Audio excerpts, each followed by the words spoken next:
many people in the world go like, I'm not a salesperson. If you just reframe the mind and go, actually, you're not a salesperson, you're not selling, you're actually giving people an opportunity. And the opportunity comes from them being able to give to you. And also, the only way that you can make an impact in the world is if you have money.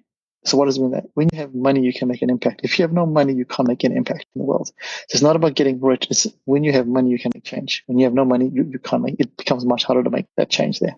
Welcome to Career Coaching Secrets, the podcast where we talk with successful career coaches on how they built their success and the hard lessons they learned along the way. My name is Davis Nguyen, and I'm the founder of Purple Circle, where we help career coaches scale their business to 7 and 8 figures without burning out. Before Purple Circle, I started and scaled several 7 and 8 figure career coaching businesses myself and consulted with 2 career coaching businesses that are now doing over $100 million each. Whether you're an established coach or just building your practice for the first time, you'll discover the secrets to elevating your coaching business. So welcome again to the Career Coaching Secrets podcast. Today, my guest is Prajesh Chhanabhai, a mindset coach, a mentor, a trainer who helps people navigate life's crossroads with confidence. For over 13 years, he has worked with young people, guiding them to shift their mindset and unlock their true potential. With a background in eDisc NLP, Mindset RX, and mindfulness training, Prajesh blends science and strategy to empower individuals to break through limitations and achieve growth. His passion for understanding how people think and evolve is what drives him every day. I'm excited to dive into his insights. Welcome to the show, Prajesh. Yeah, Kara, thank you so much, and thank you to all the listeners out there. Excited to be here. Well, it's a pleasure to have you on the show, Prajesh. Tell me a little bit more about what inspired you to become a mindset coach. Yeah, Rexhen, thank you. What a great question. So coaching, as you know, has now just become really mainstream over the last few years. But my journey started many, many years ago. So if I give you a bit of history, I grew up in Africa, and if you think about it, 20, 30 years ago, you just had a fixed career pathway. You were born, this was the job that you did, you studied this, you became this X, Y, Z, 1 plus 1 equals 2, nice and easy. And over the years, I've realized that this is not true. I worked at the university. I worked at the university in South Africa. I now moved to New Zealand, and I worked at the university here. And in my transactions, I worked with many, many young people. And as I was doing that, I've just realized that I was teaching in a classroom, and I was pondering why one group of young people just switched and got things, and one group didn't. I did not understand that. It was really interesting to me. So I did lots of deep diving into this thinking here, and it came down to mindset. It came down to how we are wired. And some people have growth mindset, some people have fixed mindset. So what does that actually mean? It comes to the fact that sometimes in our growing up, our culture, our families tell us stories of awe, give us instructions that are just sort of fixated. If you are a doctor, successful. If you're an engineer, successful. If you're a painter, forget about it. If you're a policeman, forget about it.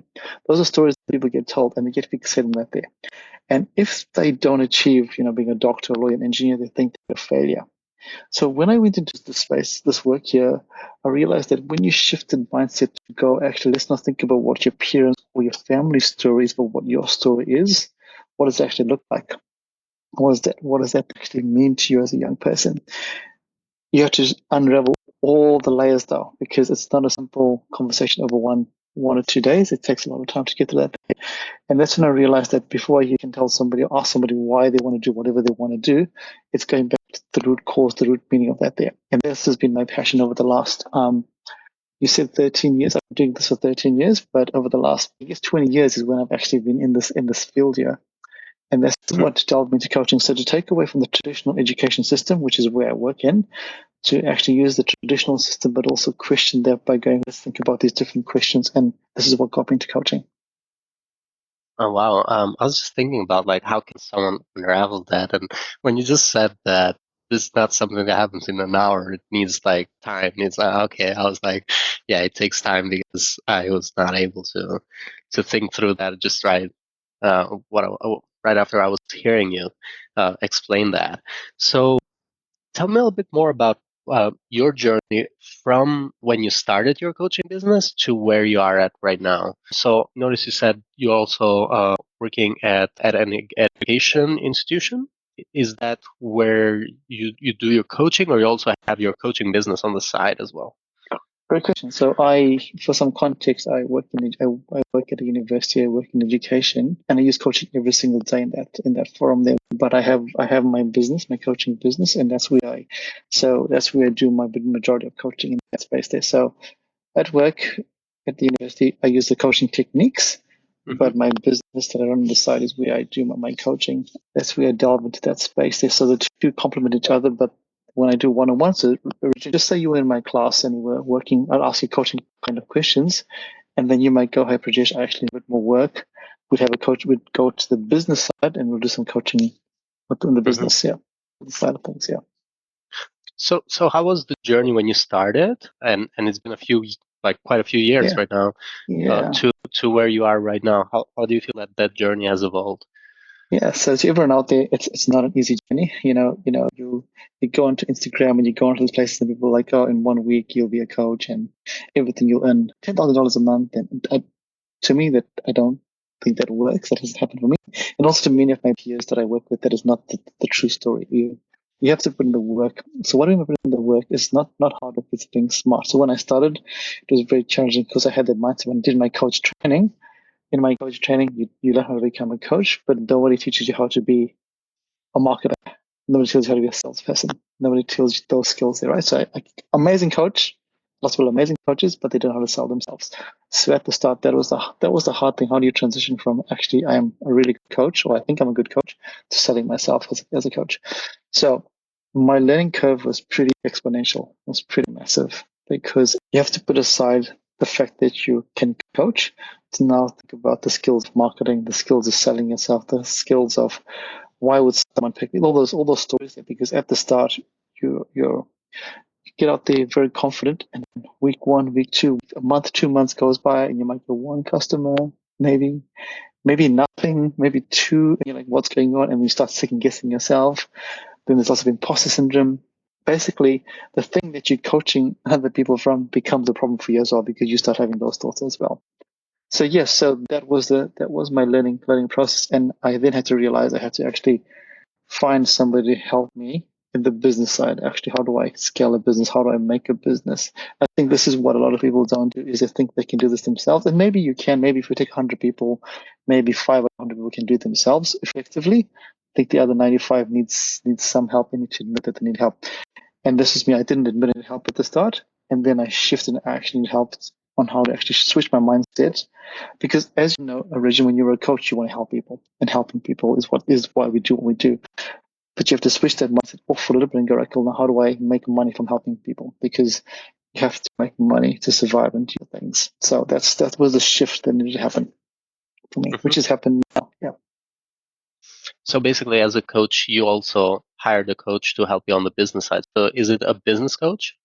100%. I think what I'm going to say is every coach needs a coach as well. That's what every other coach that I've interviewed to has said the same thing.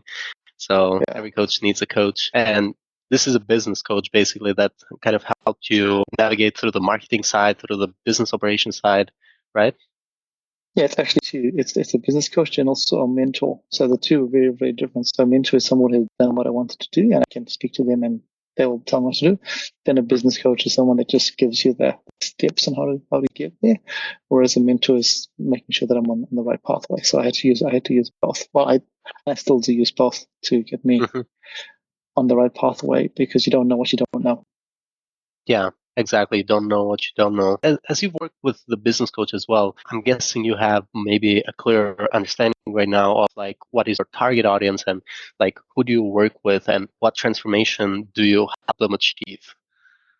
Yeah, that's a great question. So, for our listeners, just before Rexhen and myself were talking about my coaching model. So I call myself a mindset coach, and I have two sides to my business, but we'll just focus on the one side. But it actually doesn't really matter. Whichever side you look at the end of the day, it's all about mindset. If you can't understand or work through your mindset, then nothing happens. So I work with two main groups. The main group that I'm really passionate about is young people between the ages of 18 and 24. And why that group there? Because to me, I find that is the group that requires the most amount of coaching, because you have to dispel all the stories they have been told. Many stories they've been told, but also they're the most malleable. they're very easy to shift and change because they are more open to thinking. Then I have another group that I work with, which are from mid 35s onwards, 35 as they go through career change, and they want to change their career, but they're not sure what that looks like because they've been doing a career pathway that they thought they were doing. They go to university to study blah. They've done it for 15 years, and they go, actually, this is not what I want to do. So those are my two groups that I work with. My passion is with the younger people, so I really, really enjoy that. They, like I said before, it's because they just come with a lot of energy, with a lot of inspiration, but also lots of questions that make you think about the world as well in a different way. Interesting. So when it comes to the ones that are 35 or older, you kind of are helping them pivot to different career or different position. Yes. And for the ones that are young, you're kind of unraveling their thoughts that were being given by their families or when they were growing up, and kind of like getting them from that fixed mindset to the growth mindset. And where do you find your clients currently? What is like the main marketing channel that's working for you? Great. I'm glad you asked the question because there's two very distinct markets, two distinct markets. So with the young ones, which are 18 to 24, my main platform as an Instagram is because that age group lives on Instagram. They're very active on Instagram, so I use that there. And for the adults, the 35 and above, I use LinkedIn. It's my main channel. So the two very different cohorts, two very different content strategies, two very different results. One is a pivoting results. Changing career. One is actually the start of your career pathway. What does that look like? Tell me a little bit more about, maybe some career coach is going to watch this later on, might want to know a little bit more about the strategy that goes into Instagram, and then we can dig slowly into the strategy that goes into LinkedIn. And the reason why I put LinkedIn as a second is because LinkedIn is something that I talk about a lot. So Instagram is something at least in these episodes, we haven't talked a lot about it. Yeah. Yeah. So the one thing with Instagram is I have found I get a bit like LinkedIn, but very different to LinkedIn because, and also the group I'm working with. When I first started, I was just posting career content on there, but there was no traction, and I realized this is a bit silly. So I shifted my modeling and I now create more engaging content. So there people see my face. I'll talk to them. So it's more of a conversation so people can see what I'm doing. I will ask them questions and people can respond.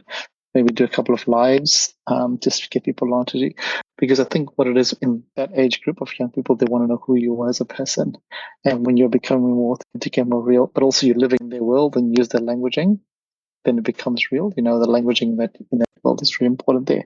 So just keeping up with those trends, keeping up with what's happening there, but also just being real and authentic is how people come to you because they see you as a person, see you as someone they can trust in terms of there's no big age gap.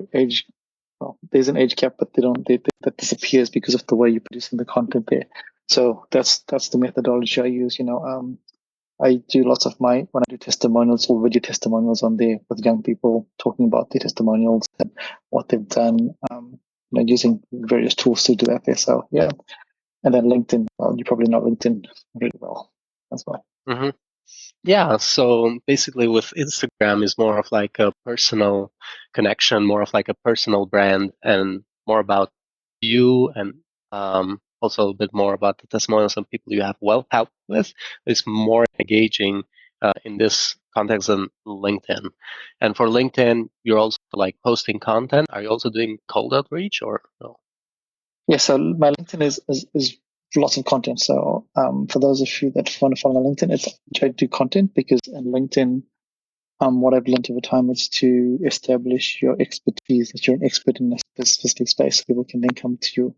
So so LinkedIn is pure content, a lot of call to actions to get in touch with me if you have any questions. The cold calling, I've tried sometimes, but it doesn't really work for me. It's more people come to me through the content that I produce. Mm-hmm. Yeah. Okay, so mostly organic content. Yeah, organic content, yes. And when it comes to Instagram, have you tried Instagram ads, or that's not a tactic? Yeah, I've tried it once or twice, but it doesn't work for me. It hasn't worked really well for me because algorithm keeps changing every second week. So I just stick to what I know, and it seems to work well in that space. And also, for our listeners out there, I also have a podcast as well. And my podcast is basically talking to young adults and young people about their career journey. And I use that as I post it into my Instagram as well, so people can see the conversations with other people that I've had about the career path, so they can see themselves. They see themselves in, because what I've realized is when people can see themselves, they're more likely to make those changes, or they're more likely to go, oh, I can see myself in that there, in that position there. So I leverage my content from my podcast as well on there. And which, by the way, we're going to link also into the description of this video. So for anyone who wants to listen to your podcast as well, they will find that into the description as well. Cool. So I wanted to talk some more about your growth journey for the future. Do you have any goals that you are working on towards for the next 1 to 3 years? Yeah. So at the moment, I work in the New Zealand market or the New Zealand market, but increasingly I see the challenges or the barriers that young people face is a global thing. It's not just linked to New Zealand. So I would love to go a bit more global, and I've started doing I volunteer for a company which does student leadership across the world, and we go across the world and we teach young people how to make some decisions. So my aim is to make this a more of a global focus with young people and teaching and empowering young people to make those decisions from a younger age, so they don't have to always have a coach, but if they have the tools, because like I said, it's about the mindset. If you have the tools to understand your mindset, then you can make those initial conversations and those initial choices with more confidence as a young person, as opposed to trepidation and worry about what other people think. Cool. So basically, growing global outside of New Zealand. And in terms of, you did mention this a little bit at the beginning. You talked about how you started doing the business coaching yourself, but it didn't work out that well. And then you hired a business coach, and you also speak with a mentor. Apart from that, what resources or support has been most valuable for you in growing your business? Yeah, one of the things that I have realized, as you mentioned at the start, is actually using tangible tools. So, I trained as a coach and all good, but I found that people actually want a tangible tool as well to take away. So one of the tools I really use is something called extended disc, which is different to disc. It's extended disc, and I use that as a profiling tool, which people can actually bring lots of awareness. When I introduced that into my coaching business, it shifted things dramatically, because it now became you're selling a profile, and with the profile comes the coaching. So human nature works. Okay, it was very hard to sell a coaching session, especially when you start. People don't know who you are, like whatever. But when you sell them a profile, hey, Rexhen, when you come and speak to me, we can look at your profile, we're going to get some awareness, and then that'll bring some conversation. So once I did that, then once I realized that, when I started working with a business coach and speaking to a mentor, that's what they said. They were like, right, cool, young people, anybody, young people, old people want something to take away, something they can measure, and that's where I shifted and I was like, right, cool, this actually makes a lot of sense. So having a tool for me that was tangible, that people could see, people could take away. I use that one tool. There's lots of tools out there, but this is the tool that I really resonated with. Cool. And we'll also link that to the description. And I'll also need to research that a little bit more myself and see how that might be useful. So how do you stay connected with other coaches as well? Oh yeah. This is one thing. So I'm going to use some extended disc jargon as well. So in extended disc, they talk about the different kind of your behavior type. So my behavior type is called an IS, which means that I am a people person. So I need to be connected with other people. Now, this became really apparent in COVID when the world shut down.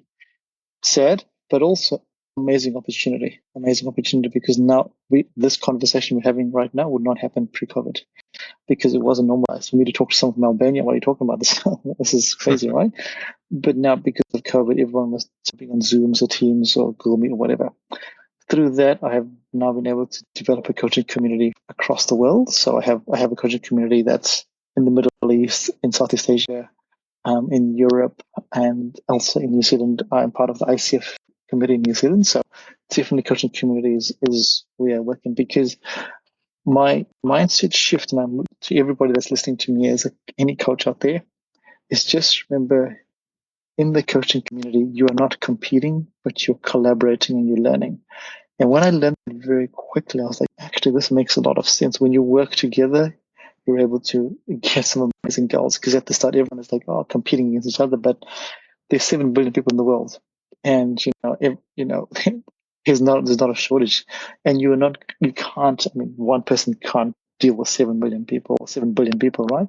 So even if you get 100 people or 200 people that are your clients, but you work together with other people, your reach is magnified. So I am going to one thing that if anybody takes away one thing from today's talk is get into a coaching community, because in your coaching community you're going to find people that have done what you're doing at the start of the journey or even at the end of the or middle of the journey, and you can learn from them and learn and grow with them. And they will teach, and you can also teach them as well, because the best way of learning is to teach other people. Yeah, I really like that. So not a competition, it's a collaboration, and there's, like I said, 7, 8 billion. There's a lot of people. Basically, there's plenty of potential clients. So you can have more than you can cover. So collaboration is very important in that sense. What is something that you wish you had known when you first started scaling your coaching business? What is an unexpected lesson learned for you? Yeah, the unexpected lesson that I learned was you have to really be confident in talking about yourself and talking about your business. And I think why I say this is, like I said before, many people go into coaching because they want to help people and they feel like, oh, I can't talk about myself. But if you don't talk about yourself, you are not going to be able to to sell yourself. I use the word sell in inverted commas, but you're not going to be able to get out there to do what you want to do. And why is it unexpected? Because in no coach training do they tell you that there. You do coach training from any organization, they're not going to tell you that there. And I think this is where the biggest learning for me, the biggest takeaway for me is, many people in the world go like, I'm not a salesperson. If you just reframe the mind and go, actually, you're not a salesperson, you're not selling, you're actually giving people an opportunity. And the opportunity comes from them being able to give to you. And also, the only way that you can make an impact in the world is if you have money. So what does it mean? That when you have money, you can make an impact. If you have no money, you can't make an impact in the world. So it's not about getting rich. It's when you have money, you can make change. When you have no money, you can't make it. Becomes much harder to make that change there. Mm-hmm. I want to switch a little bit more into a challenge focused question. What are some of the biggest challenges you face in scaling your coaching business apart from you mentioned initially the business side of it? Is there any other like challenge that you're facing or you're currently still facing in scaling your coaching business? The other big challenge is the amount of information out there. There's so much information out there. You should have a website. You should do this. You should do that. There's just so much noise out there. That is a big challenge because you're always chasing. And if you just stop chasing, and this is human nature. We do this all the time, and I find that's a challenge as well. Another certification. If you don't do this, you are going to be falling behind. If you don't do that, you're falling behind. That's a challenge that I face all the time.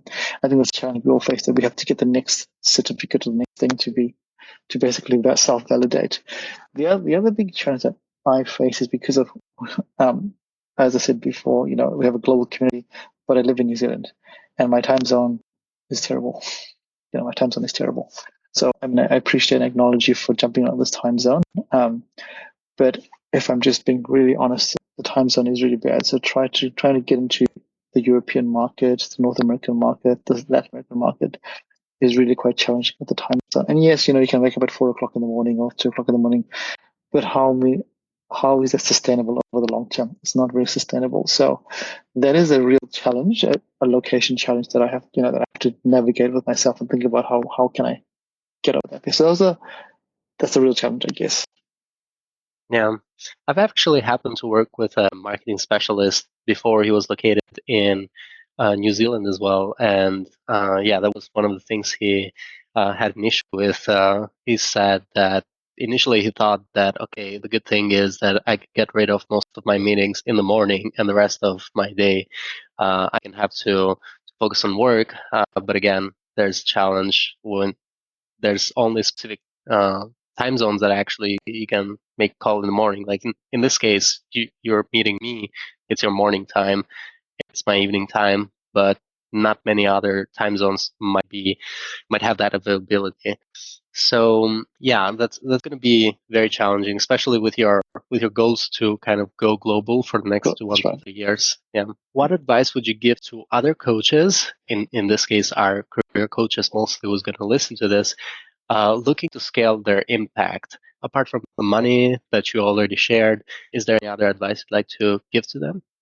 Yeah, my other piece of advice is sometimes to scale, you have to start small. So what I mean by that there, when I first started, I was trying to go out into the world and trying to be big in the world, and it wasn't working because I didn't stick to my home network. So so my advice is even if you just start small, so you go to the high school, the university that are right there in your doorstep, in your just around you, even in your city, it's going to change the way things happen for you. Why? Because when you start working locally, two things happen. Number one, you're going to get a lot more traction because people can see you. Number two, you're also going to be able to get lots of testimonials nice and easy. You're going to start becoming an expert in that field in your space there. So you might start maybe in your city, then you can expand to the next city or next city. And once you start doing that, then your name, the word of mouth becomes the biggest marketing for you because you don't have to worry about, the Instagram algorithm or the LinkedIn algorithm, which happens later on. But those algorithms start working better if you have other people talking about you. So my biggest advice for you, for any career coach, any coach listening to this, is get your network to be your first customers and get them to talk about you. And even if that means at the start that you do it for free and fine, sometimes that's the best way to go, but also it helps you define who you are as a person. That's one piece of advice I'd give to any coach out there. You start small and then grow from there. Mm-hmm. Yeah, that's a great advice, especially start small, start in your community, get those first testimonials out because that's going to help a lot. And then you can grow bigger, and then you'll get more referrals, and you can focus on other marketing channels. So yeah, starting small, getting the testimonials, and then growing bigger is a very good advice. Thank you for sharing that. No worries.